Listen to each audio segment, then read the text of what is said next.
This is Sunday, July 14th, 2019, and this is a special edition of Mitch's Minutes, live from Campbelltown, PA, the 15th anniversary of the Campbelltown tornadoes.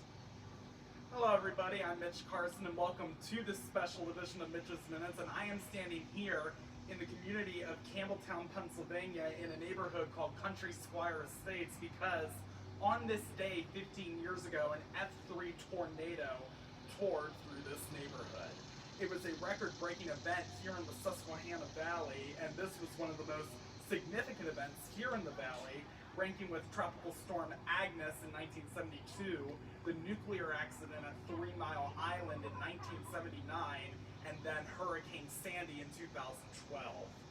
And just to give you some background information about the storm, the twister had winds up to 160 miles per hour when it touched down. Now, thankfully, no one died, but there were dozens of people injured.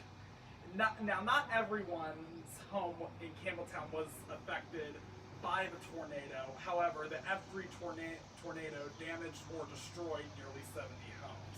And one residence that was impacted by the tornado was this house right here, and it is home of the Tallies. And Mrs. Talley joins me right now, and it is great to have you. Thank you for having me. It is my pleasure. So do you recall like how that day was here, like prior to the storm, and like do you recall like when the weather began to change? Well, it was anticipated that there would be a storm that day.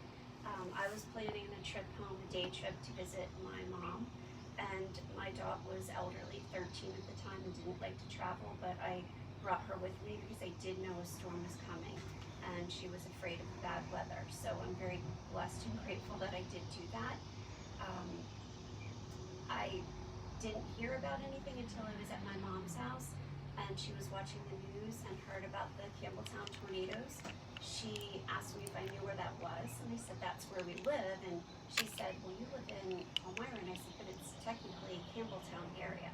So it was very stressful knowing that a tornado had hit, but not knowing anything that had happened. So you were not here in like in your house like when the storm hit. So Which is grateful because yeah. This house lost, it was the only one in the neighborhood that lost the subflooring, and had I gone to the basement was just a hole in the ground. There was nothing left. The steps blew off as well. So like after like the storm hit, like do you remember like how you were feeling like after like when you came home and like saw like the condition of your house, and then seeing like half the neighborhood gone? I do recall because I was finally able to get in touch with a friend of mine from school. She and her husband rode their bikes all the way down from Hershey to see the house. She said that my other car didn't look like it was damaged too much, but later we found it was just short of being totaled. She said the house was completely gone. That was the only way I knew to expect that there was nothing left when I got home.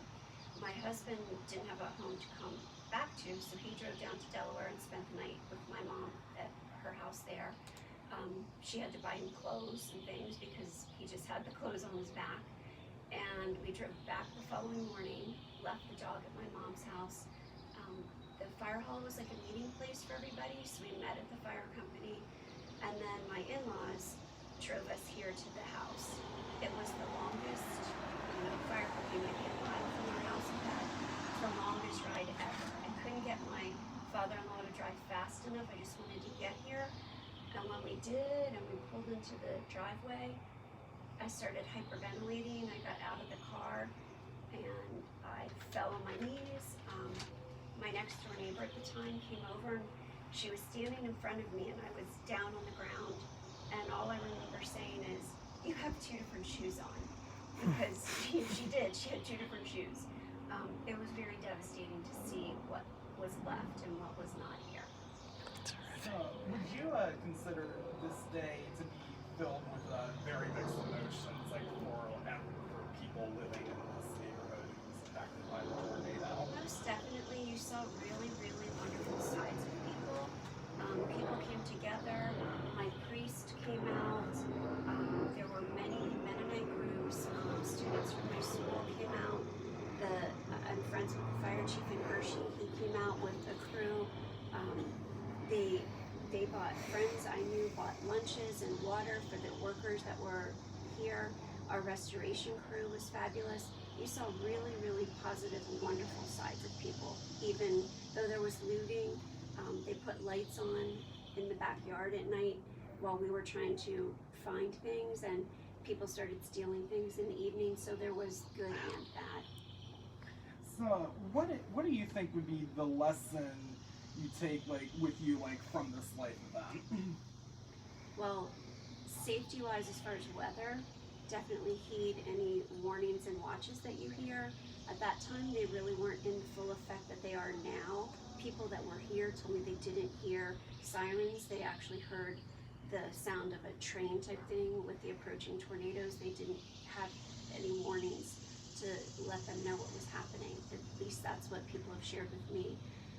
However, in my instance, even if I had followed the directions and gone to the basement, my steps blew off and the I-beam was, about this high. So incredible damage was done. I probably would not have survived if I went in the basement, but I have been in tornado warnings and watches before where I have gone to the basement, I've put my motorcycle helmet on, I've taken my wallet, my identification, my dog. So I've done things like that to be, proactive.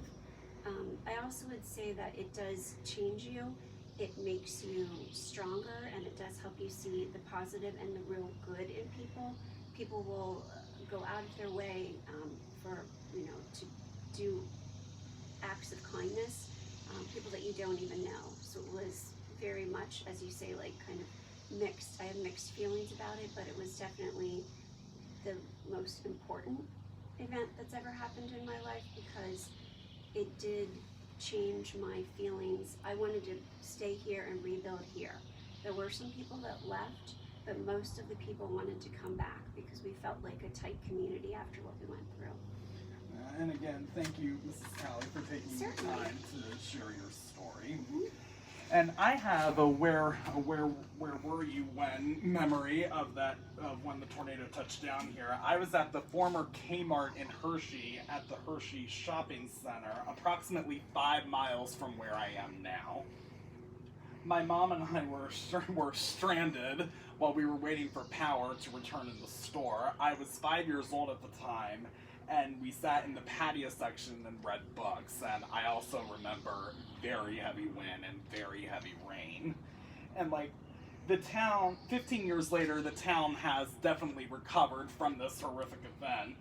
And I am sure bad storms make this neighborhood uneasy, praying that history will never repeat itself. And again, I want to thank you, Mrs. Talley, for sharing your story. And that is the end of this episode of Mitch's Minutes. I'm Mitch Carson, live from Campbelltown. Thanks for watching.